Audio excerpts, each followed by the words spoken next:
Okay, before we begin, can I please just get confirmation that you guys can hear me clearly? You guys can see my screen, see me, and everything is good.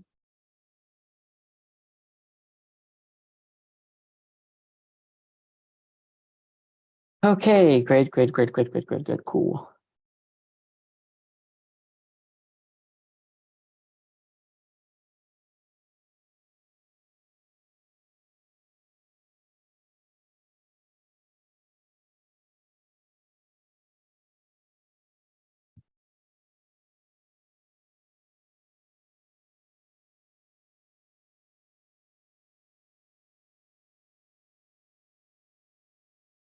Okay, cool, perfect. That's great, right?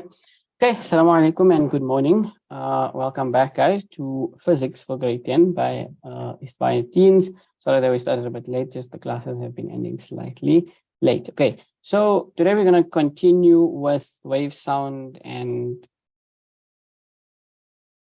light. Okay, where we're actually going to do sound. Okay, there was like two questions last week that I wanted to just clarify. I don't remember the second question, so if I don't answer your question, or if you still have a question, please feel free to ask.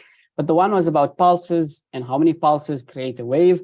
So yes, I said that numerous pulses create a wave. Okay, so I just want to explain it quickly. So if we talk about a pulse, right? If we're going to talk about a pulse is just a single disturbance in a medium. So if we think of a medium as the flat line, just one single disturbance is going to create a pulse. Okay. So technically, if we look at a crest and a trough, just one crest and a trough, we could say those are two different pulses. Okay. When we have a wave, okay, when a wave is created is when numerous pulses, okay, continuously are created. There are numerous pulses that continuously cause disturbances in a medium. So it's like a chain of pulses, okay? The distinguish between them is mainly just that a pulse is a single disturbance in a medium, and a wave, we have it, is a wave in which particles of a medium, no, that's transverse. Yeah, okay, it's disturbance, many disturbances. Okay, so like in this case, for example, I'm reading here, many disturbances of a transverse pulses repeated at regular intervals creates a transverse wave. So that wave is also at regular intervals, right? Yes, continuous repetition of pulses. Exactly, that's like a definition, right? So yes, okay, just wanted to specify that. The other question, I don't really remember. If that person is here and they remember their question, please ask it. Or maybe it was one question anyway. Okay, cool. Let's talk about sound. Okay, sound waves. So sound is created by vibrations in a medium in the direction of propagation. So sound is a longitudinal wave. The vibrations cause regular variation in pressure in the medium. Sound waves are 3D longitudinal waves that travel through solids, liquids, and gases, but not through a vacuum. A medium is necessary for the propagation of sound. The denser the medium, the greater the speed of sound through that medium. A loudspeaker has a paper cone which is able to move back and forth, producing a series of compression and rare refractions through the air. The small changes in pressure are detected by the ear, and we perceive this as sound. Yes, now correct. The waves move away from the speaker in 3 dimensions, getting weaker the further they travel, the amplitude diminishes, and the loudness decreases. Okay. So let's just discuss. So a sound wave is a longitudinal wave, okay? Remember, longitudinal waves require a medium. A medium is necessary, okay? However, with transverse waves, a medium is not necessary. Just give me 1 second. Somebody's telling me the YouTube link is not working.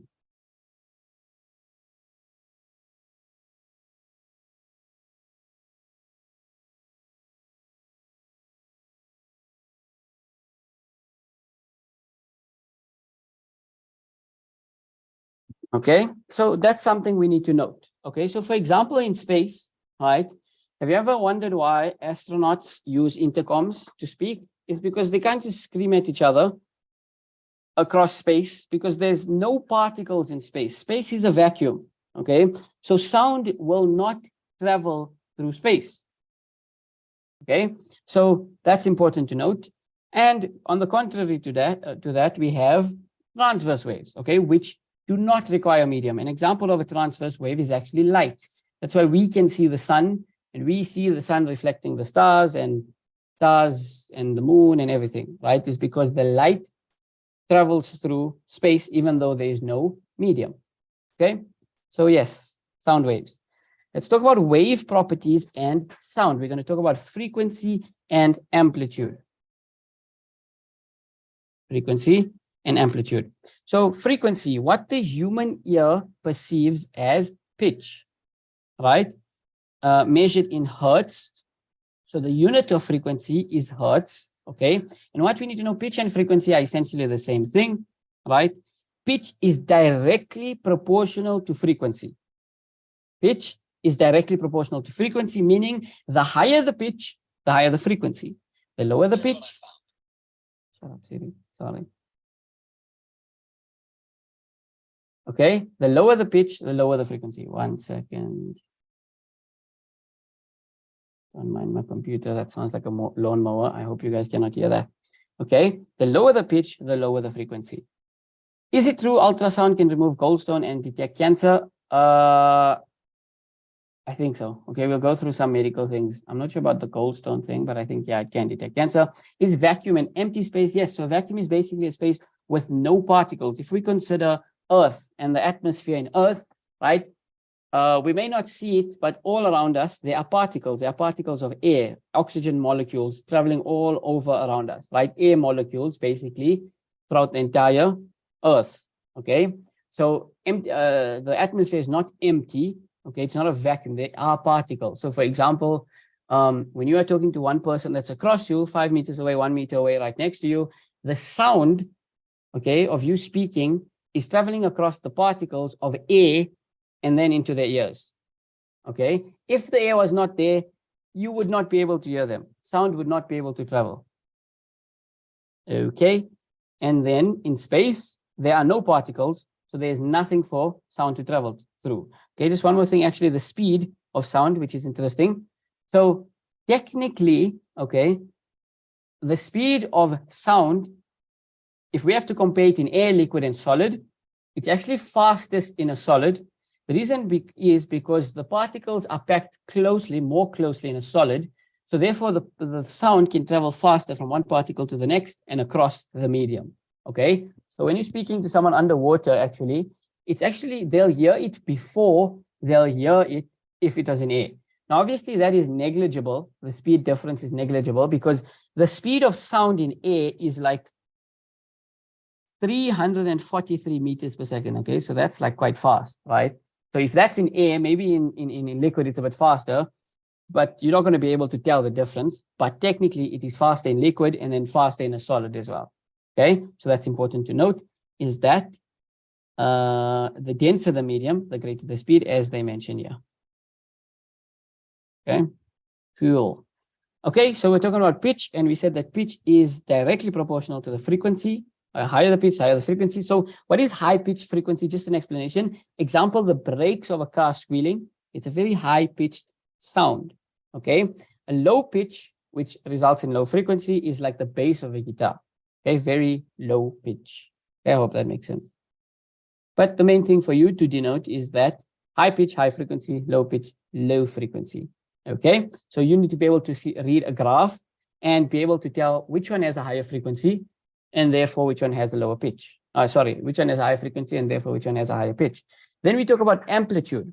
What the human ear perceives as volume or loudness. So basically, amplitude is directly proportional to the loudness. The higher the amplitude, the higher the volume that we perceive. Okay, it's measured in decibels, and loudness is directly proportional to amplitude. So a high volume comes from a high amplitude. A low volume results in a low amplitude.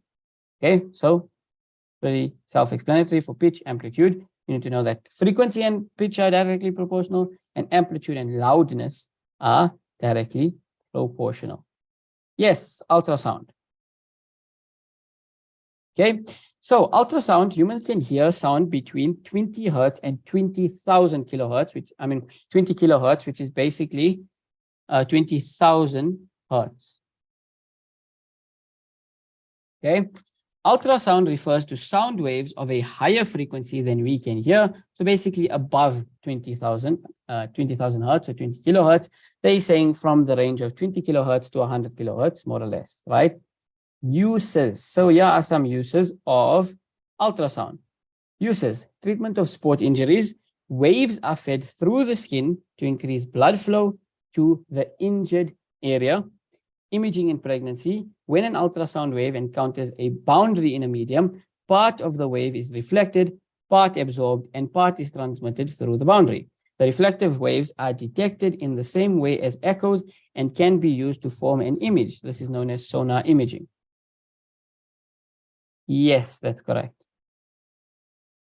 I don't know if I'm saying that question late, but yes, that's correct. Using sonar can produce a safe method of early diagnosis of fetal conditions, and early treatment can be implemented, of course, because it can create an image, or it can create an image of what's going on in the womb. Kilohertz, sorry, K is kilohertz. I think that's how you spell it. Kilohertz. Okay, in bats, okay, bats use ultrasound to locate insects and to navigate in the dark. Humans can only hear only 10 hertz. Humans can hear from 20 hertz to 20,000 hertz. Okay, boats as well. Boats use sonar to locate fish and measure the depth of the ocean. Okay, so these are some uses of ultrasound. One second.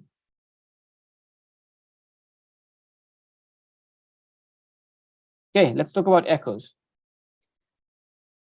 So, echoes, sound waves are reflected by large hard surfaces such as building walls and cliffs. The reflection of sound wave is known as an echo. An echo can be used to calculate unknown distances. Okay, remember, when a wave reflects or echoes, the wave had to travel to the object and back. It has therefore traveled double the distance between the source and the reflection surface. Okay, so just a couple of things here. Yes, that's the important thing to remember is that an echo is basically a sound that has bounced off, okay, bounced off a surface, and now it travels towards the listener. So from the source, as you can see, it bounces off the surface and then travels to a listener. We refer to that as an echo. The first sentence also, sound waves are reflected by large, hard, flat surfaces, such as buildings and cliffs. So when we have a flat, especially when it's a large surface and it's flat, it creates a lot of echo. That's why an empty room will always have a lot of echo, because you just have 4 flat walls around you, and when you talk, the sound is just bouncing around from one wall to another, right? Secondly is to remove echo. You'll see a lot of sound treatment includes, okay, that you get like specific type of foam that removes echo, but a lot of the times people utilize like jagged surfaces, okay? Basically objects, right, with surfaces in different directions so that the sound may bounce and then get absorbed, okay? It like bounces between each other and then it absorbs that sound. It doesn't bounce and immediately just reflect and then repeat the sound, okay? So yes, large flat surfaces would result in echoes. When you add more different surfaces, different levels of surfaces, different directions of surfaces. So when you add any object actually into a room, okay, it would be able to remove echo. Okay, let's do some examples. Okay, just 1 second. Somebody's asking for a link. I shouldn't be giving a link during the lesson, but now.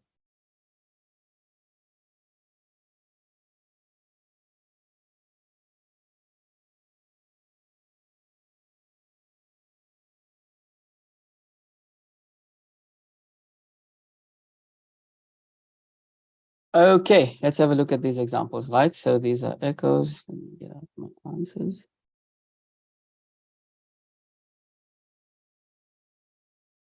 Okay, let's have a look at some calculations.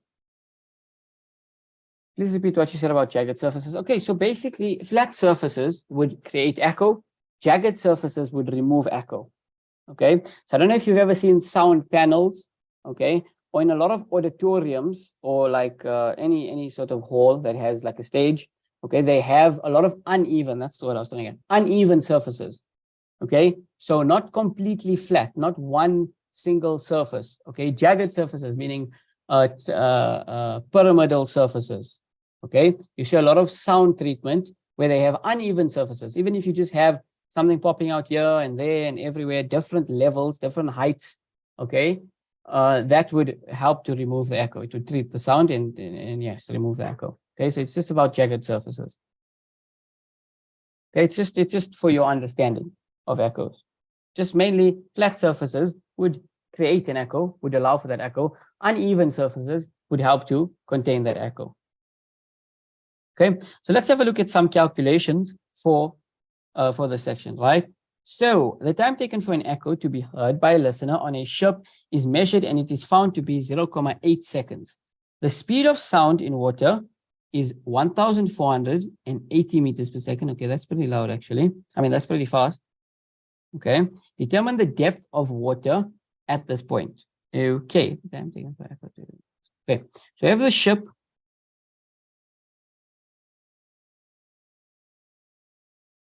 I'm no artist. Okay, on the surface of water, and it sends an echo to the floor of the ocean.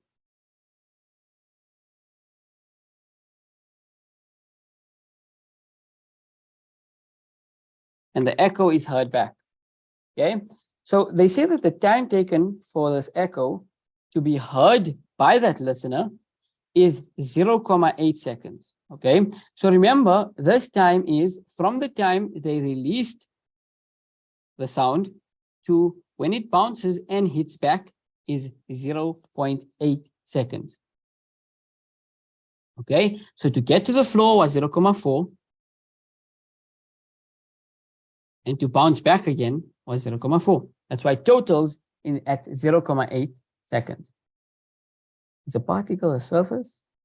No, a surface is like a wall or like any surface, like a wall, desk. Those is what we refer to as a surface. The speed of sound in water is 1,480. Right, they say determine the depth of the water at this point. So two ways we can do this. Firstly, we are going to be utilizing just regular speed, distance, time formulas. Speed, time, and distance. Okay, because we have speed, we have time, we have distance as well. So the first way that we're going to do is to... Wait, let's just say this 1 second.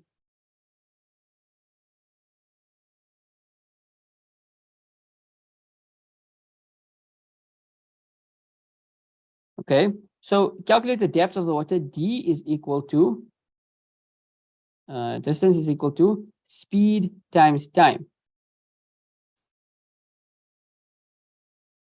Oh, okay, sorry, they're breaking it down in steps. Okay, that's fine. Distance is equal to speed times time. Okay, correct, right? So 144 divided by 0.4. No, it would be multiplied because distance is equal to speed times time. Okay, so we're calculating the depth, right? We can use 1,480. And if we're going to multiply it by 0.8, so there's two ways to do it. We would get this distance as 1184 meters. Okay, so in this case, we are calculating how far this echo has traveled, basically. Okay, but remember, it traveled down and then reflected back up. So it actually traveled double that distance. So we take this, we divide it by 2, and we get an answer of 592 meters as the depth of the ocean. Alternatively, you could say that the distance is equal to 1480 times 0.4, because that's the time it takes to get to the floor. So it would tell us how long it took to get from the ship to the floor of the ocean. It's 0.4 seconds, and you get an answer of 592 meters. This is the depth of the ocean. So two approaches, very similar. Yes, indeed. That is also another formula that if we deal with frequency, if we deal with wavelength, you could use that formula. In this case, we're just dealing with distance, speed, and time. Let's look at this. A man stands 250 meters from a wall and hears the echo of his gunshot after 1.5 seconds. Calculate the velocity of the sound under the circumstances. Again, DST. Remember, this one is distance is equal to speed times time. Speed is equal to distance over time. That's why it's on top. Time is equal to distance over speed. That's why the distance is on top. Okay. He stands 250 meters from a wall and hears the echo of his gunshot after 1.5 seconds. Calculate the velocity of sound under these circumstances. So velocity or speed is equal to distance over time, or delta t. Right? Change in time, similar, right? Now, the distance, if I'm going to say that I need to understand that, okay, here's man's.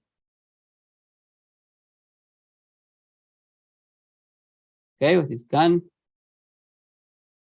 Here's wall.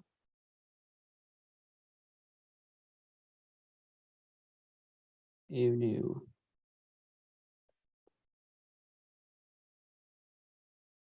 Okay. Here's the wall. He shoots. This is sound traveling and echoing back. Okay. Now, the distance between this dude and the wall is 250 meters.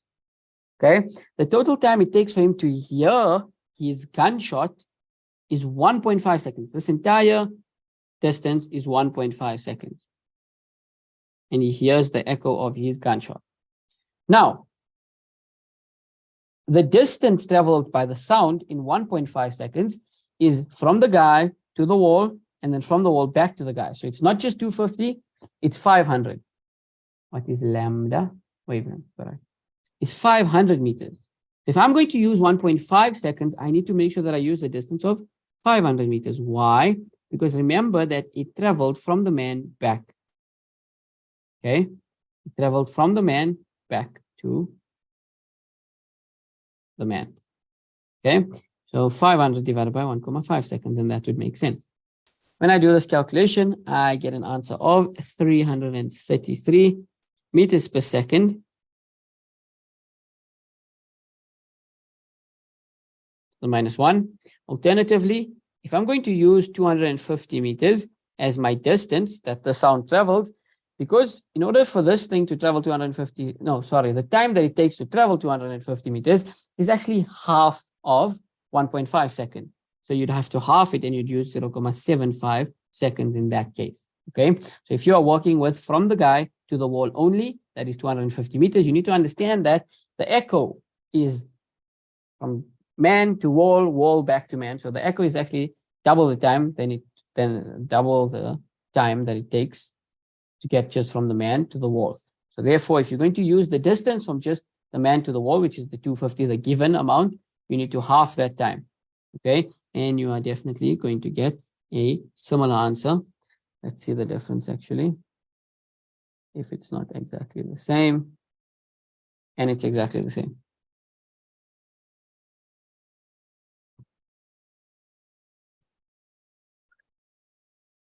I am on 18%, guys, and load share license was meant to come back at 10:30. So let's pray that it comes back at 10:30. If it dies, I have no idea. We'll have to maybe just start later and compensate for that time and just delay all the classes a little bit. Okay. Just a heads up. Okay. In case my laptop dies, please don't panic. I'm going to try to get back. If I cannot get back, if the lights have not come back, then I'll message in the group and to make arrangements for that. Okay. We'll probably just delay the class if we miss like 10 minutes, 15 minutes. If you guys are available. If not, then you can always just rewatch it later.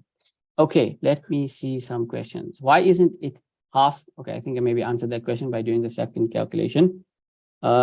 Can't we write 0.4 instead of 0.8? Sorry, I'm seeing that comment late. But yes, you can do 0.4 as well.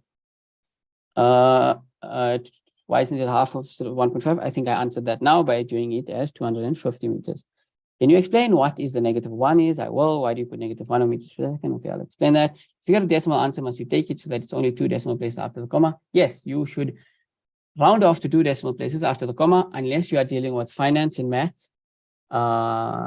Unless you're dealing with stoichiometry and chemistry, then you want at least like 4 or 5 decimal places just to be safe. But generally, all other places, you want to round off to 2 decimal places.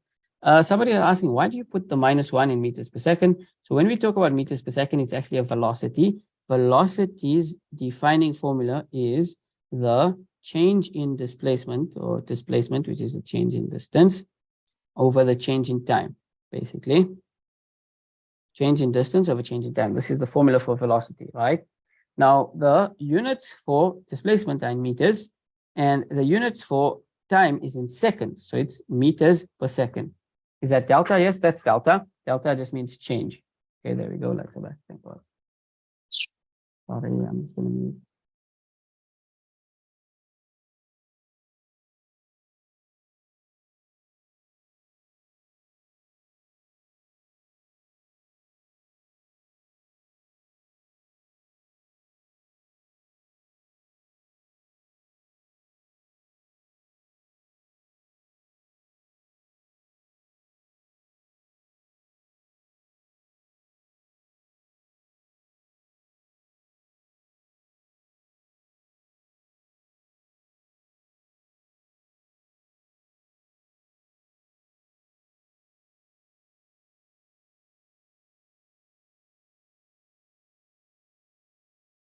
Okay, so I'm back. Okay, so 2 questions. Okay, so I still need to continue. Answering that question. For the person who's asking, can you put meters over second? Yes, you may do that. Secondly, so when we take this to the top, right, if you want to write it as 1, you need to take it to the top and make it its exponent negative. So currently it's to the 1, so it's going to be meters per second to the -1 on top. Yeah, same thing. When do we know to add the 1? Always, whenever you're dealing with velocity, you need to just memorize the units as, you can't hear properly. Can you guys hear me? I was muted and now I'm back. Okay, cool. Sorry, I was muted. Okay, so yes, you just always memorize it as the unit of velocity or speed, meters per second to the -1. Okay, cool. Yeah, I just wanted to comment on this. It makes sense because remember, the speed of sound in air is actually more or less around 340 meters per second, somewhere around there. Okay, cool.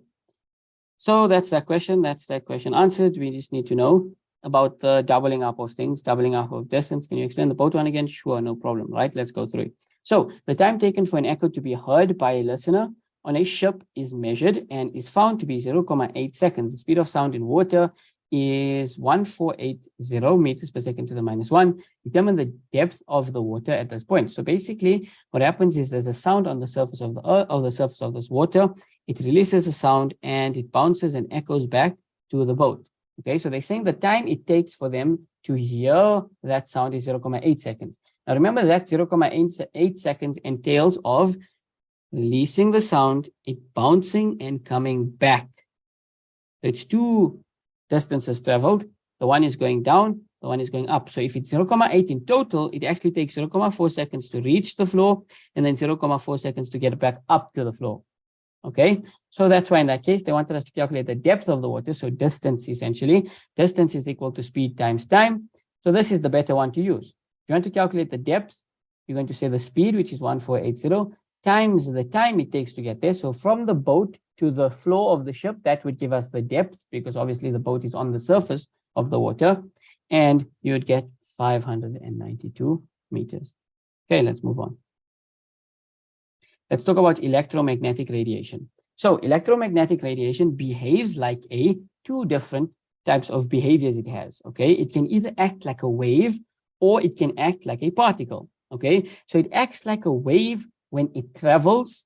However, it acts like a particle when it interacts with other materials. So let's discuss about when it travels. Let's discuss about the wave nature of electromagnetic radiation first. Okay, so number 1, accelerating charges are the source of all electromagnetic radiation. Okay, so that's really important. You need to understand what is the source of electromagnetic radiation. And we know that accelerating charges are the source of electromagnetic radiation. The accelerating charges create a constantly changing electric field which travels away from the source in 3 dimensions. The continuously changing electric field then induces a changing magnetic field that is perpendicular to that electric field.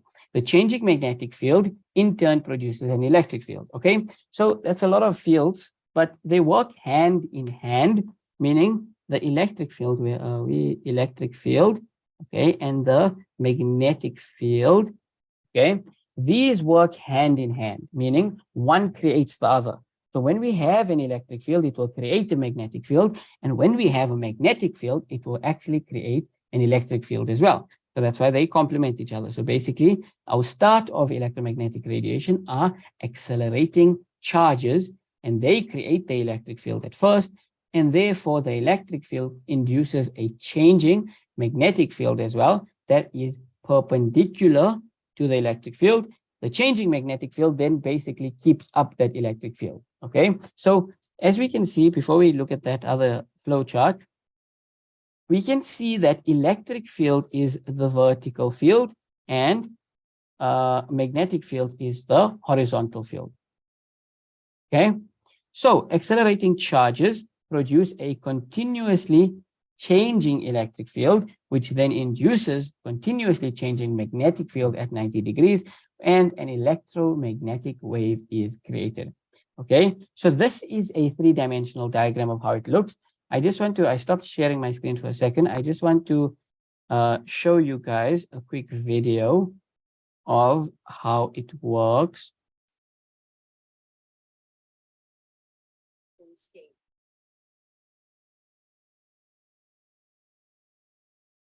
Okay, if the video is not so clear, I'll send the link as well, and you can watch it on your own.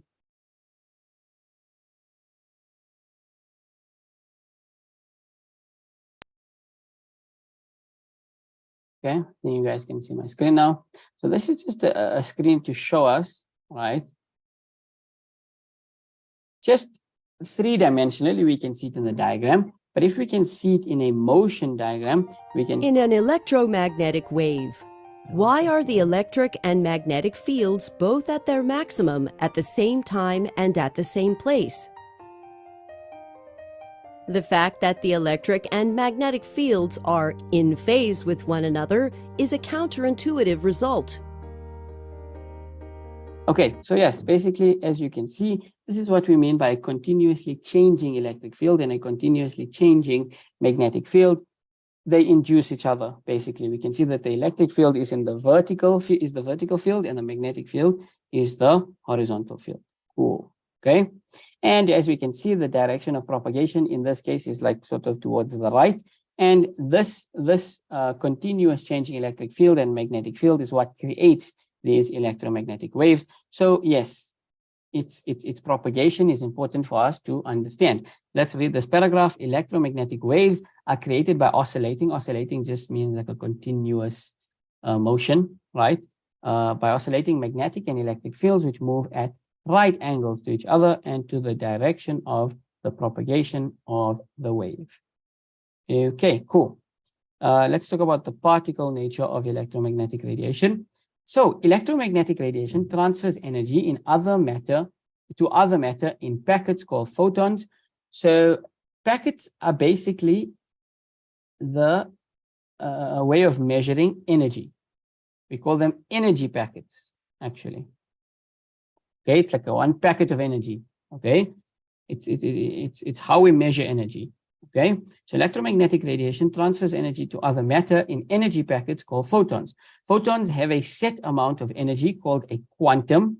Okay, the amount of energy is directly proportional to the penetrating ability of the specific electromagnetic radiation. A photon is a quantum of electromagnetic radiation which carries out a certain amount of energy. Okay, so I think that's explanatory. Photon is a quantum. Remember, the quantum is a certain amount of energy that a photon contains. Okay, so quantum, a certain amount of energy that the photon contains. And basically, the higher that energy, the higher that penetrating ability. I think that makes sense, right? We're going to go through the advantages and disadvantages of different electromagnetic radiation in a bit. But yes, the higher the energy, the more it's able to like penetrate surfaces and more rigid or the harder surfaces, right?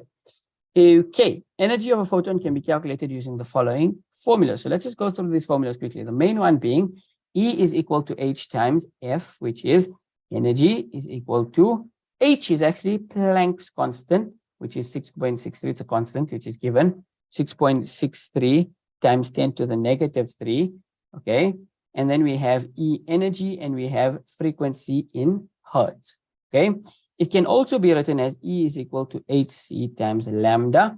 Now, why can it be written as E is equal to hc times lambda? So we have H that's in both, but now instead of having F, we have C over lambda. That's because remember this formula, C is equal to F times lambda, C being the speed of electromagnetic radiation, right? So in this case, if we isolate F, we can take lambda over, it becomes C over lambda is equal to F. Instead of F, we write C over lambda. So that's basically where it's derived from, right? Okay, but nevertheless, these two are important formulas. Okay, and we have H, which is Planck's constant, C, speed of light, speed of electromagnetic radiation, a constant as well. C times lambda is wavelength. Okay, 3 times 10 to the 8, and energy in joules and wavelength. Right, let's go over to this wave equation. Oh, actually, here's the equation here, right? The wave is propagated at the speed of 3 times 10 to the 8. This is called C, the speed of light. All electromagnetic waves travel at the speed of light, which is it's the speed of electromagnetic waves. C is equal to F lambda, where C is the wave speed, F is the frequency, lambda is the wavelength. 1 second, sorry.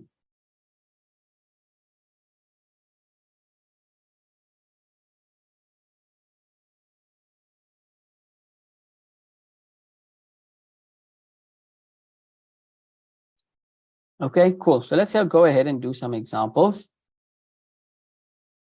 Okay, let's get rid of these answers. Okay, let's read the first example, right? Determine the wavelength of ultraviolet waves with a frequency of 1.6 times 10 to the 16 hertz. So now, basically, if you have this formula, right, because C is constant, C is something that you always have, no matter what, it's a constant given in the formula sheet, okay? C is something that you always have, okay? And it's constant. So if you have frequency, you will always be able to calculate wavelength. If you have wavelength, you'll always be able to calculate frequency. Okay, so in this case, if they want the wavelength of ultraviolet light, which has that frequency, you can simply say C is equal to F lambda. 3 times 10 to the 8 is equal to F.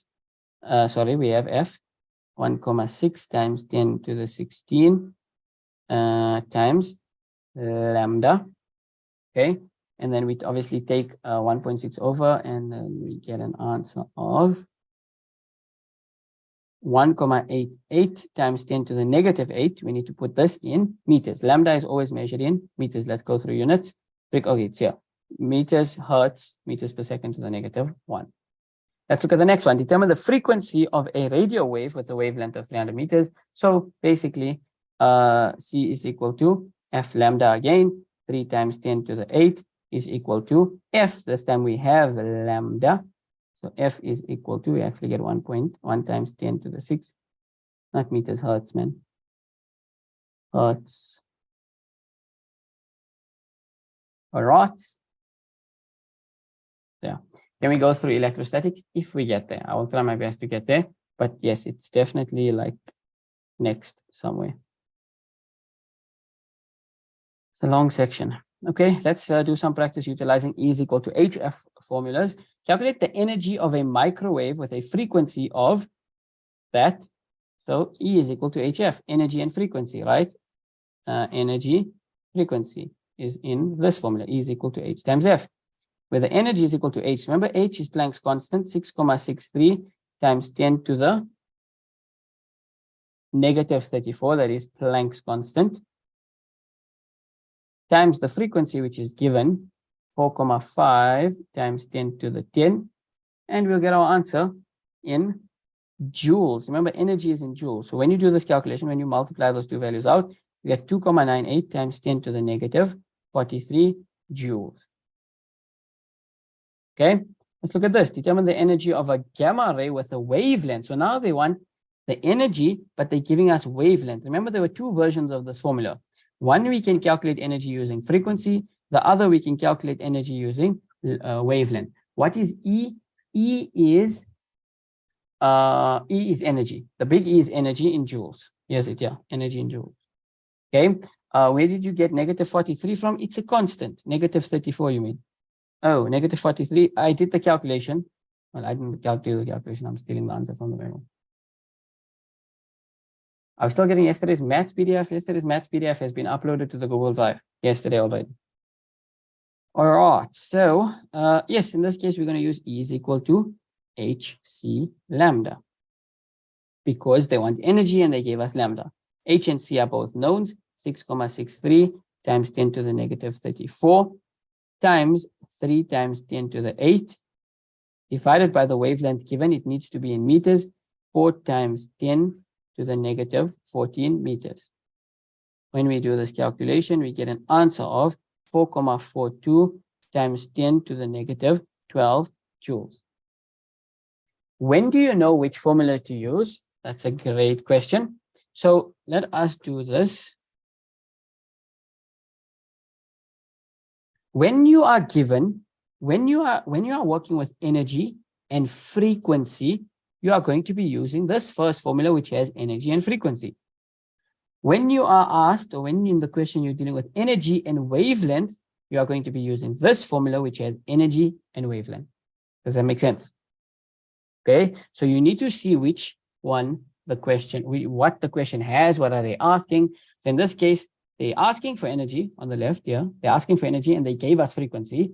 So energy frequency is equal to HF. Remember, H is known. You always have it. Regardless of what the question is, you always know what H is. It doesn't matter, okay? And then the second one, they want energy and they gave us wavelength. So in that case, we're going to use this formula because it contains energy and wavelength, and both H and C are known. So basically, like these are the only two you work with. These are known constant. Okay, you can also convert from this to the type of energy as well, to the amount of energy. Okay, this revising penetrating ability. The penetrating ability of a wave refers to its ability to move through matter. Okay, does that make sense? Is it clear? Do you guys understand which formula to use when?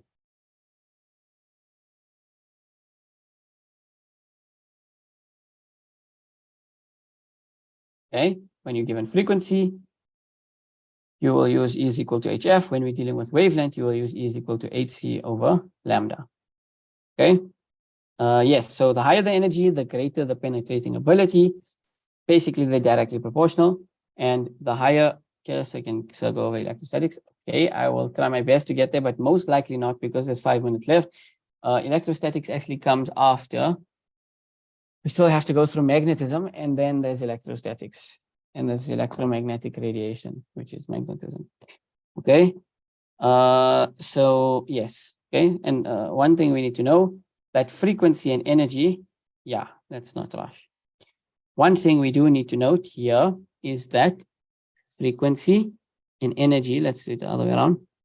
Energy and frequency are directly proportional. That's how we represent something that's directly proportional.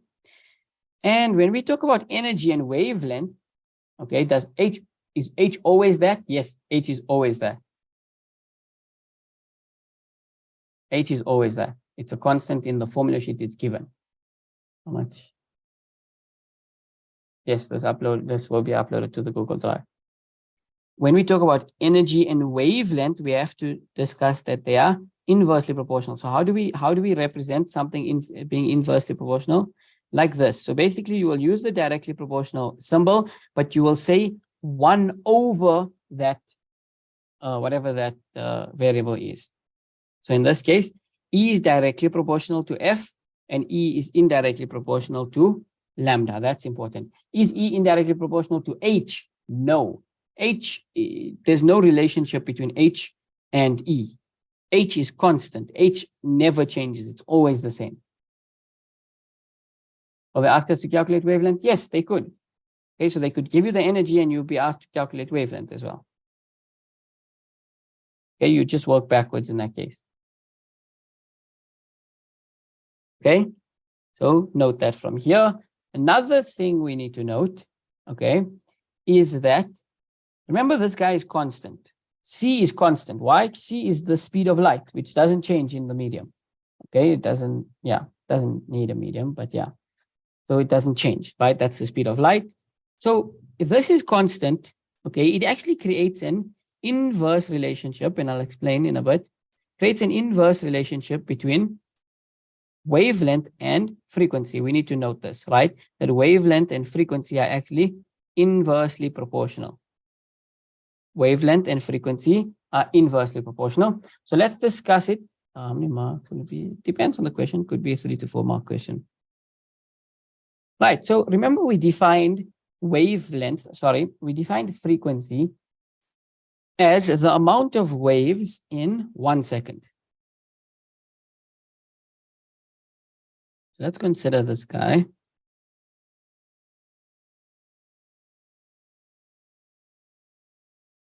Okay.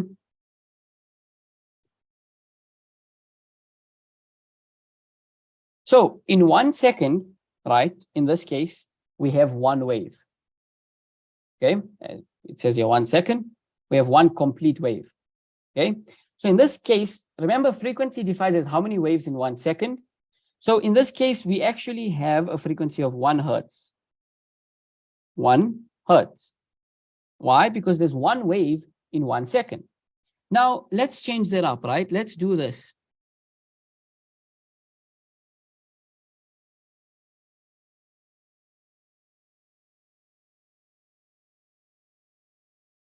I don't mind the inaccuracy of it. But basically now we can see that, okay, instead of one wave in 1 second, we actually fitted 2 waves in 1 second, and now that's 2 hertz. So when we fitted more waves in 1 second, our frequency increased. But what can we note about the wavelength? So let's look at the wavelength of this black line, 1 hertz. We can see that, okay, that's a decent sized wavelength.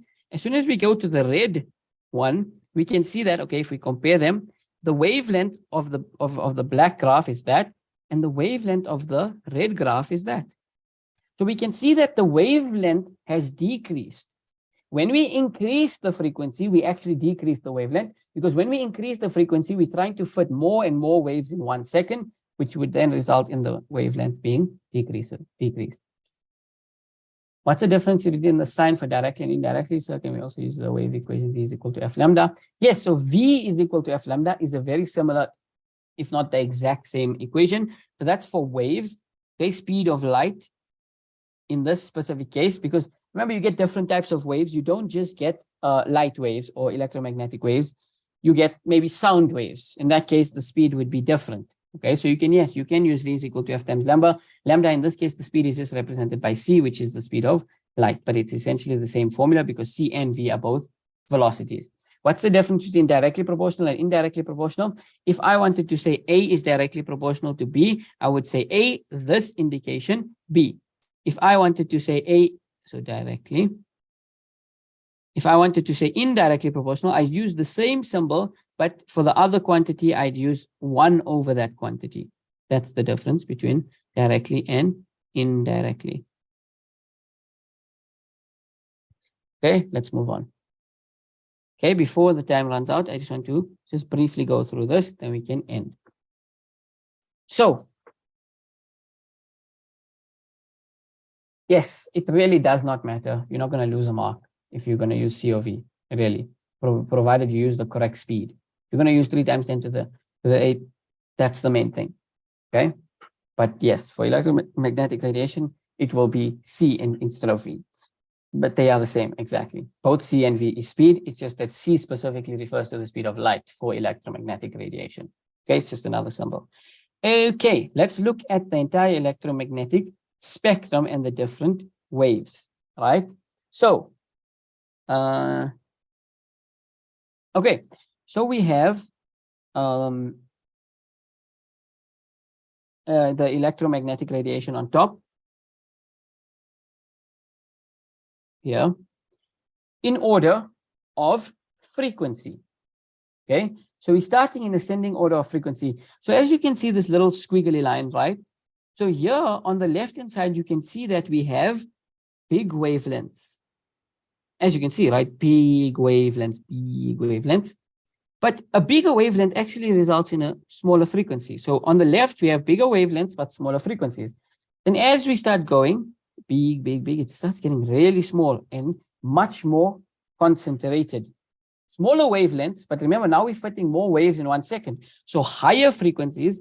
On this side of the spectrum, we have bigger frequencies, but smaller wavelengths. Okay, so on the left is where you have your bigger wavelengths, smaller wavelengths and bigger frequencies, correct. On your left is where you have your bigger wavelengths, but smaller frequencies. So they have bigger wavelengths, but they have less frequencies. So they are weaker waves, okay? But towards the right, you have your smaller wavelengths, but higher frequencies, so higher energy. So as you can see, even from the arrows, they say increasing frequency and energy. Remember, we discussed energy and frequency are directly proportional. The higher the frequency, the higher the energy, okay? And then going left, it's in order of increasing wavelengths, okay? So basically, the weakest or the lowest energy wave is a radio wave. And as we start increasing the energy, we have microwaves, infrared, visible light, which is what we see, okay? We then have ultraviolet light, UV. We have X-rays and gamma rays, okay? So, okay, these are their frequencies given, their wavelengths given. Not important for you to memorize, just interesting to denote. If you need to utilize them, they'll be given in the exam. These are important for us to know some uses / advantages and disadvantages or dangers of each wave. So let's look at a radio wave. A radio uses a radio wave, surprise. Okay, radio and TV broadcasts, radio telescopes, internet connectivity. Will a link be sent on the group? The document will be uploaded to the Google Drive, and the Google Drive is in the description of the group. Okay, so radio waves are used in radio, TV, broadcast, radio, telescopes, internet. Okay, microwaves, on the other hand, those are used in telephone, cell phone connections, communication satellites, microwave ovens, microwaves, okay, and radar systems. Infrared, which is IR, remote controls, and optical fibers. Okay, visible lights. I'm pretty sure like infrared is also like your TV remote. Okay, remote controls. Yeah. Okay, so your TV remote, your gate remote, and so on. Rainbows. Okay, visible light, yes, is ROIG-BIV, or red, orange, yellow, green, blue, indigo, violet. Okay, so objects reflect, refract, or transmit light that we are able to see, as well as photosynthesis. Okay, so yes, this is visible light. I mean, the main use is that we can see things. Okay, we wouldn't be able to see things if it weren't for the visible light electromagnetic radiation. Then we have ultraviolet. Okay, it's used in light bulbs. It's used for sterilization. Where does Wi-Fi and nuclear radiation lie on the electromagnetic spectrum? I think Wi-Fi is either microwaves or radio waves. It's a good, interesting question. Let's finish it and then we can Google it. Okay.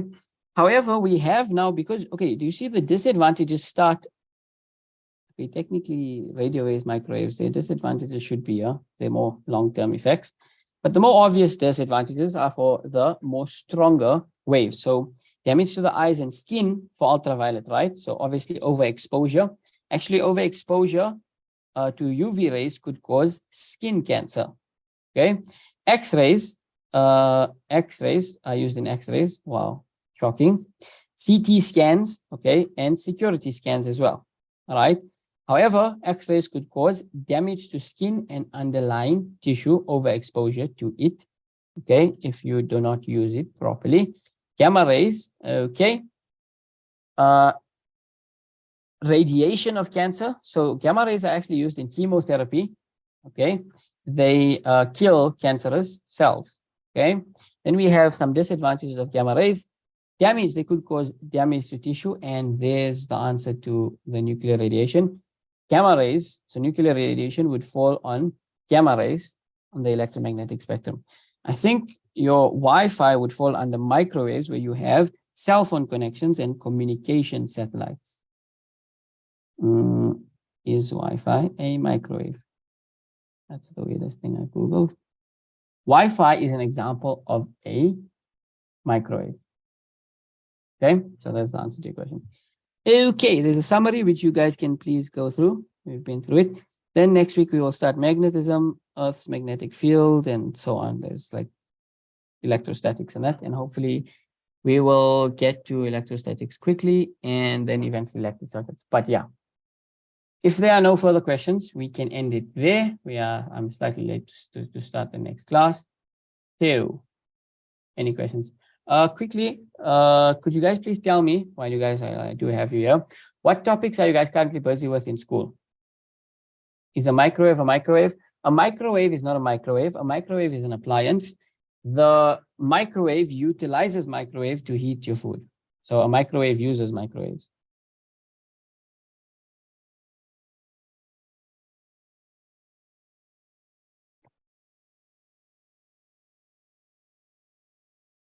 This topic.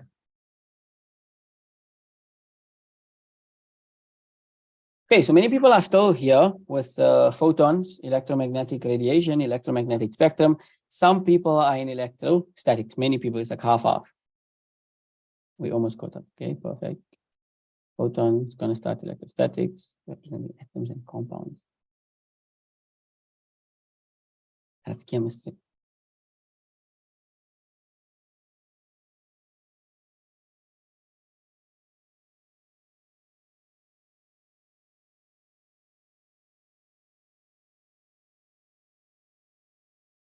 Okay, perfect. I got a good idea of where everyone is. Let's see. Hopefully, we can try and fit some chemistry in, even though most people probably haven't done chemistry, but some people do. So let's see if we can fit it in.